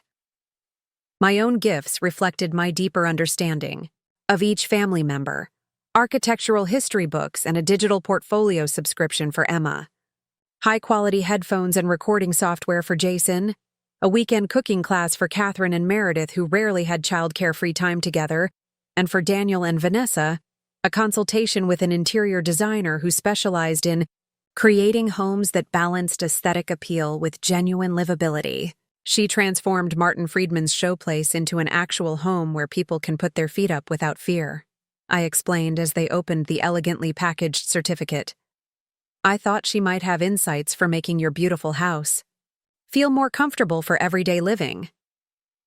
The suggestion that their home might benefit from warmth rather than just visual impact would once have been received defensively. Today, Vanessa actually looked thoughtful. That's actually a really good idea, she said slowly. The kids are always saying our house feels like a museum compared to yours. Different houses serve different purposes, I replied diplomatically. Yours projects a certain image that's valuable in your social circles. But perhaps there's room for both impression and comfort. As Christmas Day progressed into evening, with family members dispersing to various social commitments, I found myself alone in the festively decorated house that had witnessed 65 years of my life. From eager young bride to independent matriarch, the solitude felt peaceful rather than lonely, a space for reflection on the remarkable evolution of recent weeks. The doorbell's unexpected chime interrupted my contemplation. Opening it revealed Martin Friedman standing on my porch, a bottle of champagne in one hand and a small wrapped package in the other, snow-dusting his shoulders and silver hair. "I hope I'm not intruding," he said, his expression suggesting he understood the potential awkwardness of an unannounced Christmas evening visit. "I was at my daughter's across town and found myself thinking you might enjoy some company. Unless you're already engaged, of course." The gesture touched me unexpectedly. Martin had been Thomas's closest friend and business partner for decades, a fixture at our family gatherings during my husband's lifetime, but a more distant presence since his death. Our monthly lunches had maintained a connection, but always within the carefully defined boundaries of financial mentorship rather than personal friendship. "Not intruding at all," I assured him, opening the door wider in welcome. "I was just enjoying some quiet reflection, but company would be lovely." Over glasses of excellent champagne in the living room where countless similar evenings had passed with Thomas, Martin and I gradually shifted from investment discussion to more personal territory. His adjustments to widowhood following his wife Sarah's death 3 years prior, my recent confrontation with Daniel, our mutual reflections on identity beyond professional accomplishment. "I've been thinking about Thomas a lot lately," Martin said as the grandfather clock chimed 10. "Particularly about a conversation we had maybe 6 months before his diagnosis. He was concerned about leaving you financially vulnerable, not because of any deficiency on your part, but because of how the world perceives widows, especially of our generation." I nodded, remembering Thomas's similar concerns expressed directly to me during those final difficult months. He was worried Daniel would try to manage me after he was gone. Martin smiled faintly.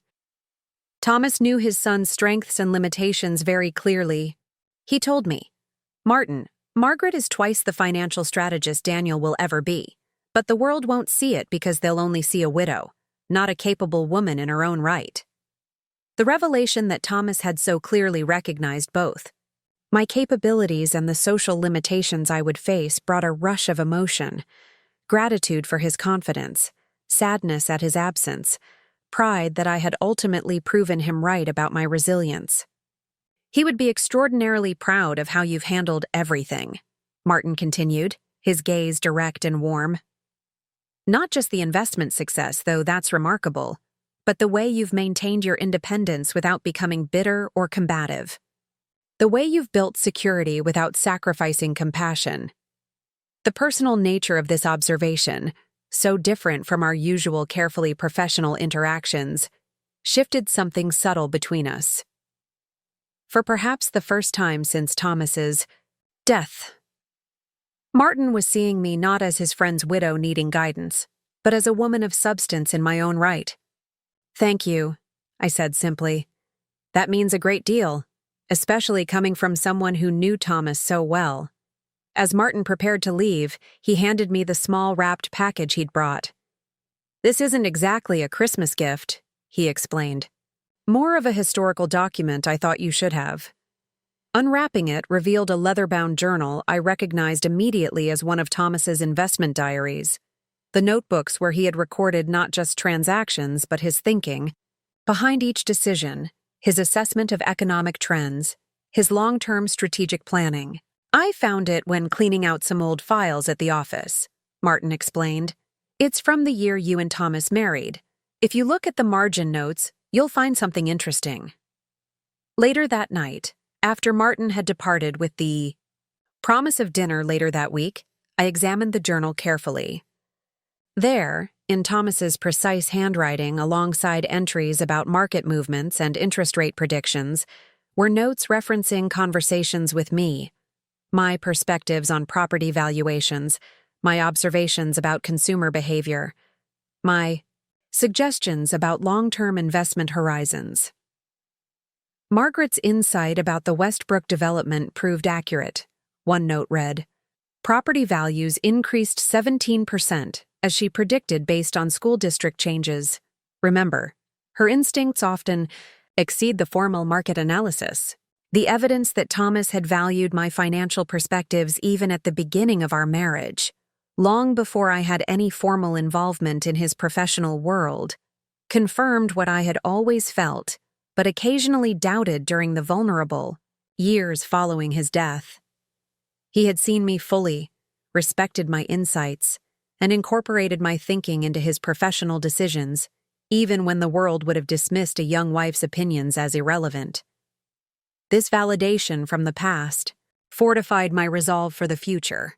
The Margaret Wilson who had emerged from Thanksgiving's confrontation, financially independent, professionally respected, familially influential, was not a new creation, but rather the full expression of the woman Thomas had always recognized, beneath the conventional roles of wife, mother, and eventually widow.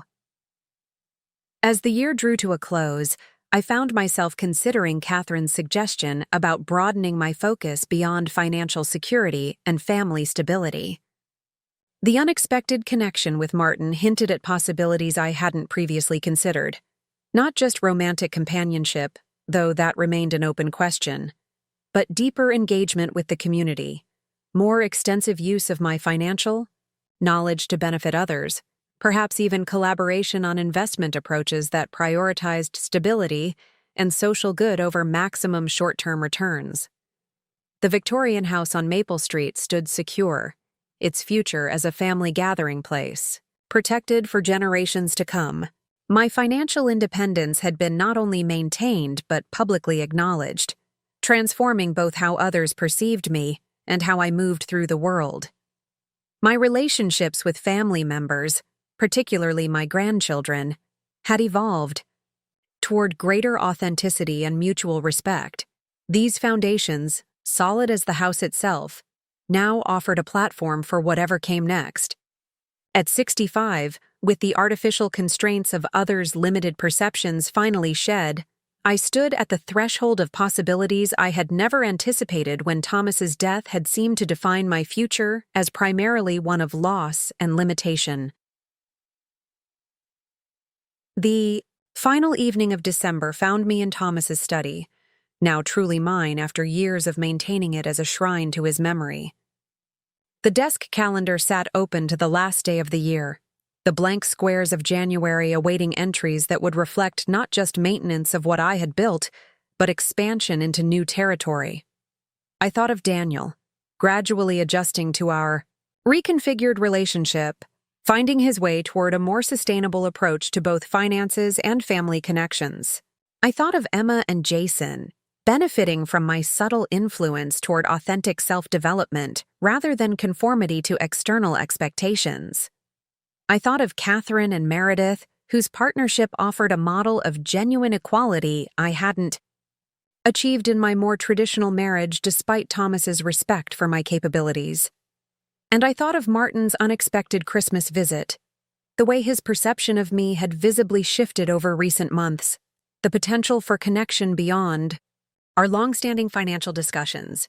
Whether that potential developed toward romance or simply deeper friendship remained to be seen, but the possibility itself represented expansion rather than contraction. growth rather than the diminishment society often expects of aging widows. The house around me settled with its familiar night sounds, the radiator's gentle clicking, the grandfather clock's measured chime, the subtle creaking of floorboards expanding and contracting with temperature changes. Once Thomas and I had been young here, building a future we could only partially envision. Now I occupied this space alone, yet not diminished, surrounded by the accumulated evidence of a life well lived and the promising indicators of chapters still to be written. My son had attempted to eject me from my home, seeing only a burden where a powerful ally stood. His miscalculation had triggered not just the reassertion of my rightful place in our family home, but the full emergence of the capable, strategic woman I had always been beneath the roles assigned to me. The power dynamics within our family had evolved accordingly, creating space for authenticity that benefited everyone, especially the youngest generation, now witness to a model of aging that emphasized growth rather than decline, possibility rather than limitation. As midnight approached, I raised a glass of Thomas's favorite scotch and a private toast to the year ahead. To evolution rather than diminishment, I murmured to the quiet room. To power reclaimed rather than surrendered. The new year would bring its own challenges. Certainly. Daniel's compliance with our financial arrangement might waver once the initial shock faded. My new professional visibility would invite scrutiny I'd previously avoided. Relationships reconfigured by shifting power dynamics would require careful navigation to achieve genuine healing rather than merely adjusted transactions. But these challenges seemed manageable now, even invigorating. Opportunities to further refine and express the authentic self that had emerged from necessity but would continue from choice. The woman who had packed light yet walked away with everything essential, dignity, autonomy, financial security, family connection on her own, terms, now stood ready to build upon that foundation whatever structure the coming years might inspire. The clock chimed midnight, marking the transition to a new year. I remained at the desk a moment longer, savoring the quiet triumph of having reclaimed not just my home, but my fullest self. Tomorrow would bring family for New Year's dinner, board, meetings to prepare for, investment decisions to evaluate, relationships to nurture or reconsider. Tonight, in the peaceful solitude of the home I had defended and secured, I acknowledged the unexpected gift hidden within my son's misguided power play. The final shedding of limitations I had partially accepted. The complete emergence of capabilities I had partially concealed. And the full reclamation of an identity that had always been more complex and powerful than others had perceived. Not bad. I reflected with quiet satisfaction, for a woman they had underestimated for far too long. As January unfolded with its characteristic chill, I found myself experiencing a curious phenomenon, a warming sensation that had nothing to do with temperature, and everything to do with an internal transformation still unfolding months after my confrontation with Daniel. The family home remained securely mine, but more significant was the reclamation of my full self, a self that expanded daily into spaces long constricted by others' perceptions. The new year began with an unexpected invitation. Martin Friedman called on January 2nd, his tone casual but carrying an undercurrent of purpose I'd come to recognize during our decades of acquaintance. Margaret, I'm hosting a small dinner this Saturday for some colleagues from the Boston office, mostly investment types, with a few key clients mixed in. I'd value your presence, particularly given your recent appointment to our advisory board. The professional rationale seemed reasonable, yet something in his delivery suggested more personal motivations. That sounds lovely, I replied, matching his tone of casual professionalism. Though I should warn you, my perspective on long-term, stable growth strategies might challenge some of your more aggressive portfolio managers. His chuckle carried warmth that transcended our financial connection. Precisely why I'm inviting you. A bit of healthy disruption keeps everyone honest. something Thomas understood better than most. The mention of my late husband would once have cast a shadow over such an invitation, a reminder of my derivative status as Thomas's widow. Now it felt like an acknowledgement of continuity rather than limitation, recognition that I carried forward not just Thomas's memory, but the financial philosophy we had developed together and which I had subsequently expanded. "Count me in," I said simply. "Should I prepare any specific materials for discussion?" "Just bring your formidable self," Martin replied. That's quite sufficient to keep a room full of overconfident portfolio managers properly humble. The evening proved more significant than I had anticipated. Martin's home, a tastefully renovated Tudor in Westbrook's oldest neighborhood, hosted a gathering of 12 financial professionals whose collective management responsibility exceeded several $billion. As the only woman present apart from Martin's daughter Elizabeth, who served as the firm's general counsel, I might once have felt marginal or decorative, the token female included for appearance rather than substance.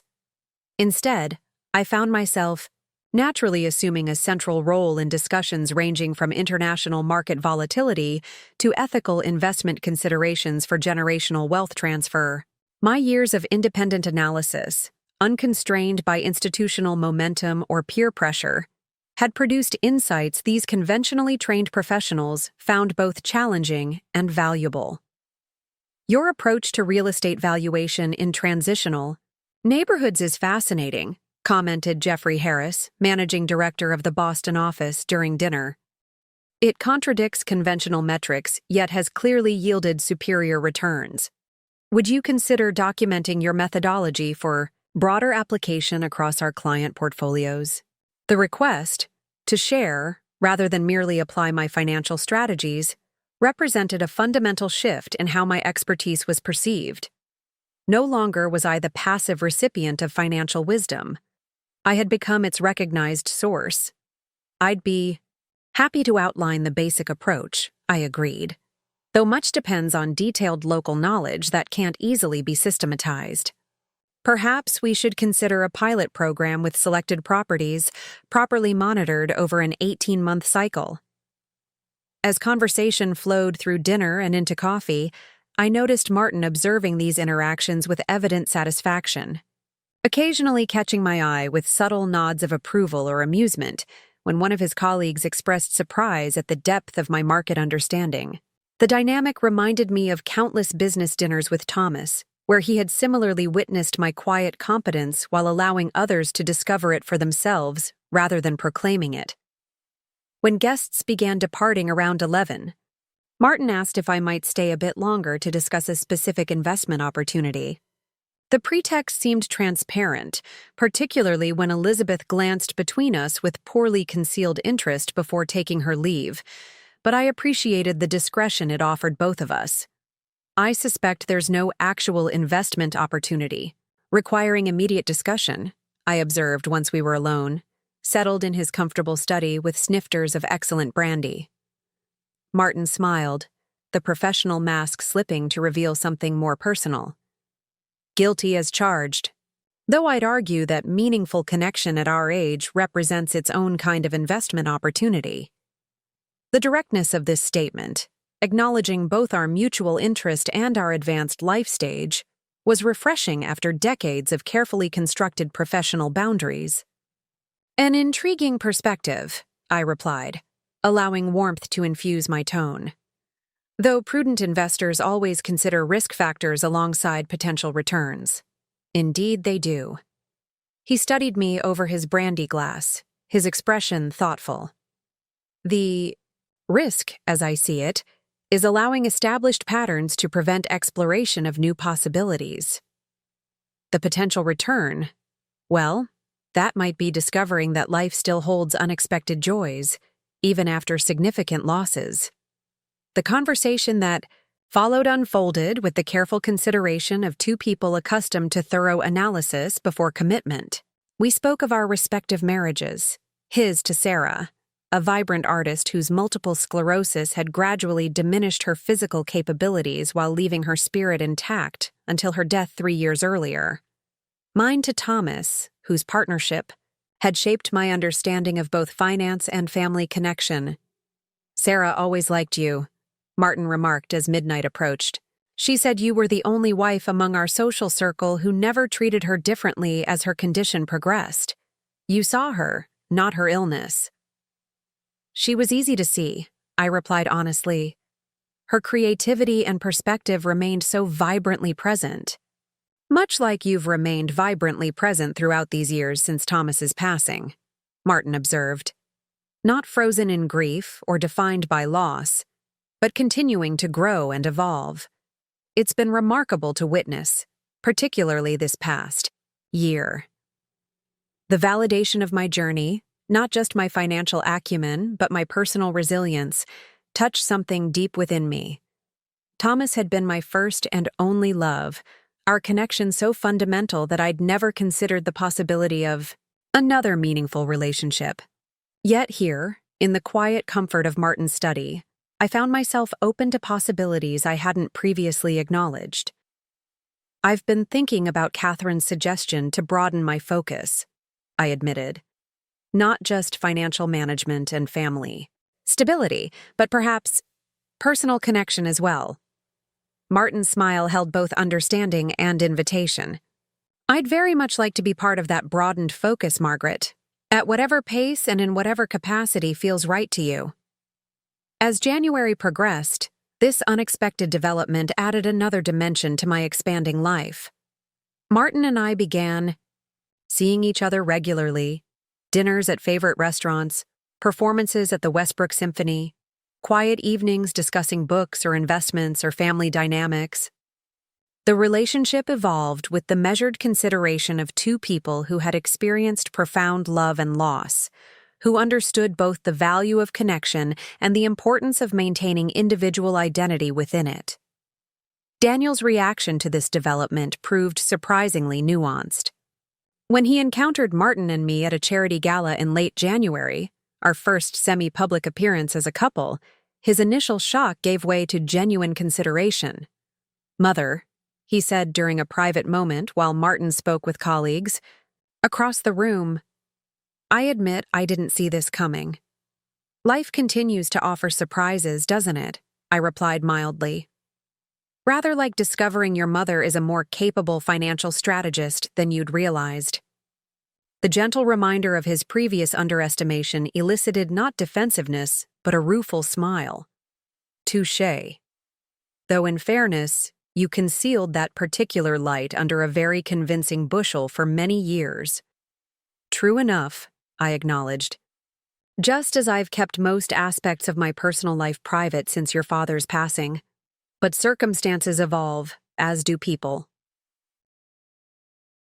Most significant, however, was my own internal evolution. The Margaret Wilson who had emerged from Thanksgiving's confrontation, financially acknowledged, professionally respected, familially influential, continued developing in ways that surprised even me. The carefully constructed persona of the modestly comfortable widow had been shed completely, revealing not just the financial strategist I had become during Thomas's illness and after his death, but the fully dimensional woman I had perhaps always been beneath roles assigned by others' expectations. This evolution extended beyond financial or professional identity into previously unexplored territory. Martin's appreciation for cultural experiences introduced new dimensions to my leisure activities.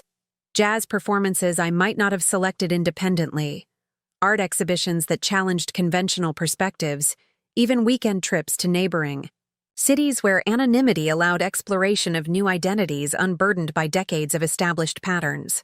"You're blooming," Catherine observed during our Mother's Day brunch, her expression reflecting both pleasure and slight amazement. "It's as if you've been gradually emerging from a protective shell none of us even realized was there." The metaphor seemed apt. For 12 years following Thomas's death, I had maintained a careful construct. Financially capable, but deliberately underestimated. Socially present, but emotionally reserved. Familially central, but personally constrained. The protection this approach had offered, freedom from others' interference, space to develop capabilities without scrutiny or challenge, had served its purpose during a vulnerable transition. But protection, while sometimes necessary, inevitably limits as well as secures. The shell that had shielded me had also restricted expansion into areas beyond financial development or family support. Daniel's Thanksgiving ultimatum, by threatening my home, had inadvertently created the pressure required to crack that protective barrier, allowing emergence into fuller expression. I suppose I am, I acknowledged, considering the changes recent months had brought not just in circumstance, but in fundamental self-perception. Though I wonder sometimes who I might have become had circumstances forced this emergence earlier. You became exactly who you needed to be at each stage, Catherine replied with the intuitive wisdom that continued to remind me of Thomas. The Margaret who quietly built financial security while appearing conventionally limited was necessary for that period. The Margaret who dramatically outmaneuvered Daniel while establishing professional credibility was necessary for the next evolution. And this Margaret, she gestured toward me with her mimosa glass, who is exploring personal fulfillment alongside professional contribution, is exactly right for now. Her perspective offered a framework for understanding my journey, not as delayed development but as appropriate sequential evolution. Each phase had built upon the previous, creating foundation for the next expression rather than representing limitation or constraint. As May unfolded with characteristic renewal, this framework proved increasingly relevant. The Victorian house, on Maple Street, the home I had successfully defended and secured, continued serving as our family's gathering place, hosting Sunday dinners, grandchildren's sleepovers, and holiday celebrations. But it no longer defined me exclusively as caretaker of Thomas's legacy or family matriarch. It had become one facet of a multi-dimensional life that encompassed professional contribution, personal exploration, and yes, unexpected romance. The advisory board position expanded to include leadership of a special committee focused on sustainable urban investment, applying my expertise in transitional neighborhood valuation to creating portfolios that generated both financial returns and community benefits. The approach, initially viewed skeptically by traditionally trained portfolio managers, gained credibility as early projects demonstrated both profitability and positive social impact. You've created an entirely new investment category within the firm, Martin observed during a celebratory dinner following presentation of the committee's quarterly results. One that appeals particularly to younger clients concerned with both financial security and social responsibility. This professional contribution, developing strategies that served multiple objectives rather than maximizing profit at all costs, aligned with values Thomas and I had always shared, but which institutional investment structures had often marginalized. The ability to influence significant capital allocation toward more balanced approaches represented impact far beyond my individual portfolio, extending the philosophy we had developed together into broader application. Personally, my relationship with Martin continued evolving with the measured consideration characteristic of two people who had experienced both profound connection and devastating loss. Neither of us approached this new relationship as replacement or replication of our previous marriages, but rather as distinct connection, honoring both past and present circumstances. Sarah and Thomas shaped who we became, Martin reflected during a weekend trip to a coastal town neither of us had previously visited. The best honor we can offer their memory isn't preservation in amber, but continued growth building on the foundation they helped create. This perspective, that honoring the dead might involve evolution rather than stasis, offered framework for understanding my entire post-widowhood journey. Thomas had never wanted me diminished by his absence. He had wanted me to flourish despite it. The financial strategies he taught, the confidence he nurtured, the independence he valued, all represented investment in my continued development, rather than limitation to defined roles or expectations. The most profound evidence of this evolution manifested during the early summer, when Emma received acceptance to her first-choice university program in architectural preservation. The formal letter arrived during a family dinner at my home, resulting in immediate celebration, albeit with varying degrees of enthusiasm from different family members. Full tuition scholarship, Emma announced, her voice wavering between excitement and disbelief as she read the details aloud. With special recognition for my portfolio submission focusing on Westbrook's historic district architecture. "That's my girl!" Catherine exclaimed, embracing her niece with genuine pride. I knew those weekend photography expeditions would pay off. Daniel's reaction proved more measured, but significantly evolved from his earlier dismissal of Emma's interest as impractical hobby rather than legitimate career path. "The scholarship is impressive," he acknowledged, his expression suggesting genuine reconsideration of previous assumptions. "And it appears the program has strong career placement statistics." Vanessa, continuing her own evolution beyond status consciousness, added unexpected perspective. The Historical Society director mentioned that architectural preservation combines creative and analytical skills, rather like successful investment strategy, actually. "Emma might have inherited more of your abilities than we realized, Daniel." The observation, linking Emma's chosen field to valued family traditions rather than positioning it as deviation from expected paths, demonstrated remarkable growth in Vanessa's understanding of legacy as more than financial inheritance or status replication. Most meaningful, however, was the moment that followed dinner, when Emma sought me out in the kitchen where I was preparing coffee.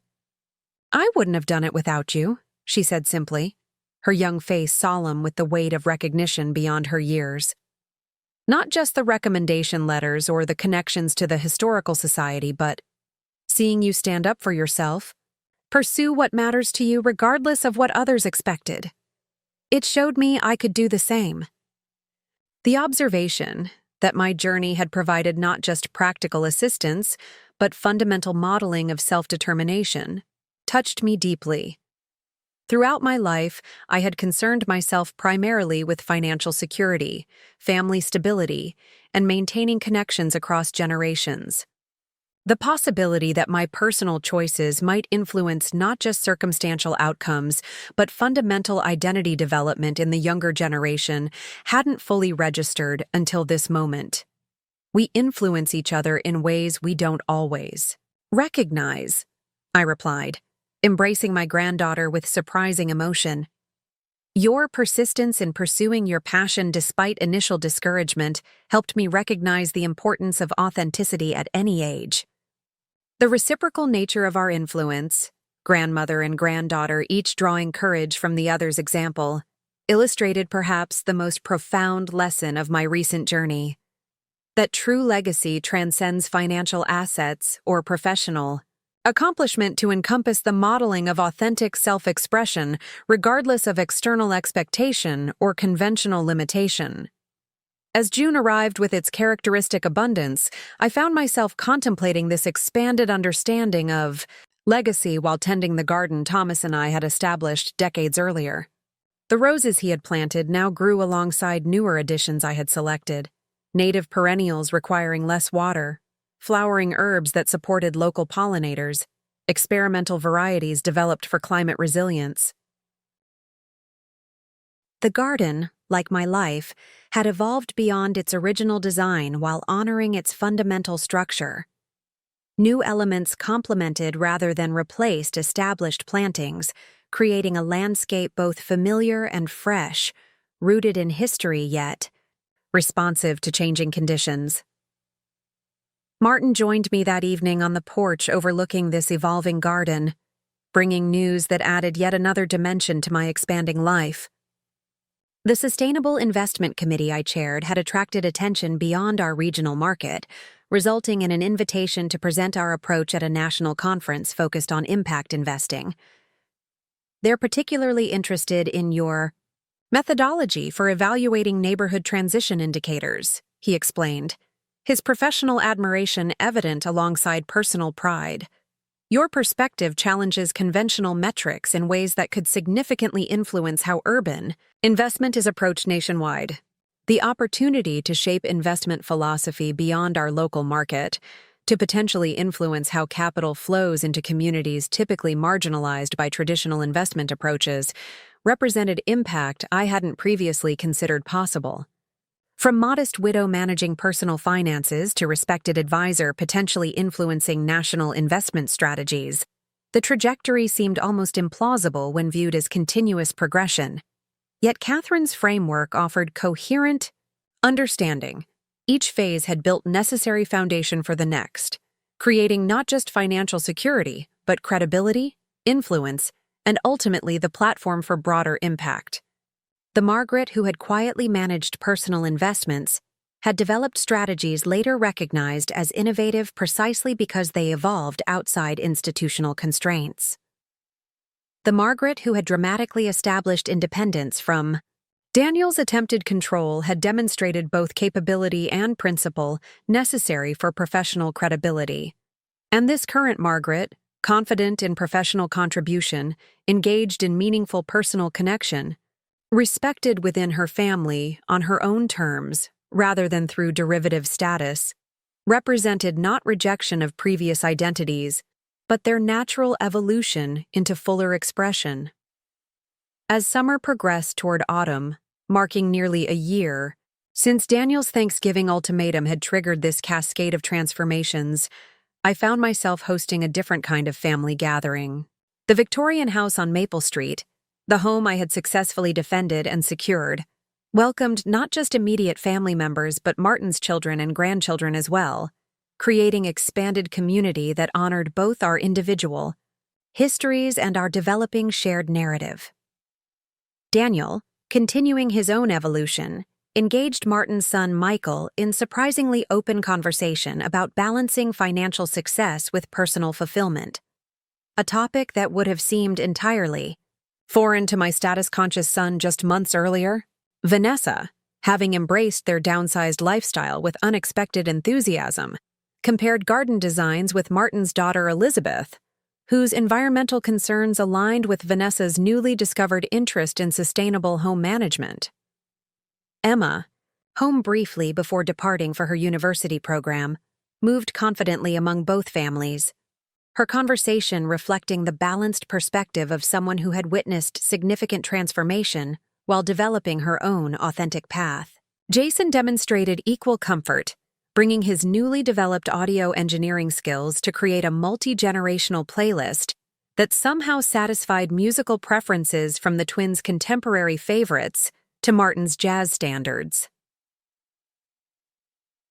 Watching this blended gathering from the kitchen doorway, I felt momentary disorientation, as if observing a future I could never have imagined during those difficult months following Thomas's death, when survival alone had seemed challenging enough. The distance traveled from that vulnerable widow to this confident center of an expanded family community seemed immeasurable, yet had occurred through incremental evolution rather than dramatic reinvention. "Penny for your thoughts," Martin said, quietly, joining me in my observation post with the ease of deepening familiarity. "I was just thinking about journeys," I replied. "How we rarely recognize significant transitions while they're occurring, only in retrospect when patterns become visible." He nodded, understanding implicit in his expression. The most important journeys often begin with steps taken for survival rather than transformation. You defended your home from Daniel's attempted taking. I sought financial mentorship from a respected colleague's widow. Neither of us anticipated where those initial steps might lead. The observation captured something essential about life's most significant evolutions. They rarely announce themselves as transformative in the moment, instead appearing as necessary responses to immediate circumstances. The meaning emerges only through accumulated choices, each small decision potentially altering trajectory in ways impossible to predict from the starting point. My son had attempted to eject me from my home, seeing only a burden where a powerful ally stood. His miscalculation had triggered not just fierce defense of property rights, but complete revelation of capabilities I had strategically concealed. That revelation had subsequently catalyzed professional recognition, expanded family influence, personal exploration, and even unexpected romance, none of which had been visible from the initial confrontation. The Victorian house on Maple Street stood secure, its future as family gathering place protected through legal structures I had established. My financial independence had been not only maintained, but significantly expanded through professional engagement beyond personal portfolio management. My relationships with family members had evolved toward greater authenticity and mutual respect, particularly with grandchildren now benefiting from modeling of self-determination I hadn't fully embraced until my 60s. And perhaps most surprisingly, I had discovered capacity for new connection, not replacing what Thomas and I had shared, but creating distinct relationship, honoring both our significant pasts and our present circumstances. The Margaret Wilson who had emerged from widowhood's constraints into full self-expression had found companionship, complementing, rather than compromising, that hard-won independence. As golden late-afternoon light illuminated our blended family gathering, I recognized that the journey remained ongoing, its future developments no more predictable than recent transformations had been from their starting point. The only certainty was continued evolution, responding to circumstances with the resilience, strategic thinking, and authenticity that had carried me from vulnerable widow to empowered matriarch over these transformative years. We should join them, I suggested, gesturing toward the gathering that now spilled from living room onto porch and garden. The present deserves our full attention, whatever future it might be creating. Martin's smile acknowledged both the philosophical observation and the practical suggestion. Together, we moved toward the expanded community our individual journeys had unexpectedly created, not diminished by age or loss, but enriched by experience, connection, and the courage to evolve beyond others' limited perceptions. My son had kicked me out in front of the family. The next day, I had bought the house, but the true triumph lay not in property secured or power reclaimed, but in the self fully expressed despite decades of others' underestimation. That authentic self, financially capable, professionally respected, personally fulfilled, represented the most valuable possession reclaimed during this remarkable journey, from defending a house to defining a legacy. Up next, you've got 2 more standout stories right on your screen. If this one hit the mark, you won't want to pass these up. Just click and check them out. And don't forget to subscribe and turn on the notification bell so you don't miss any upload from us.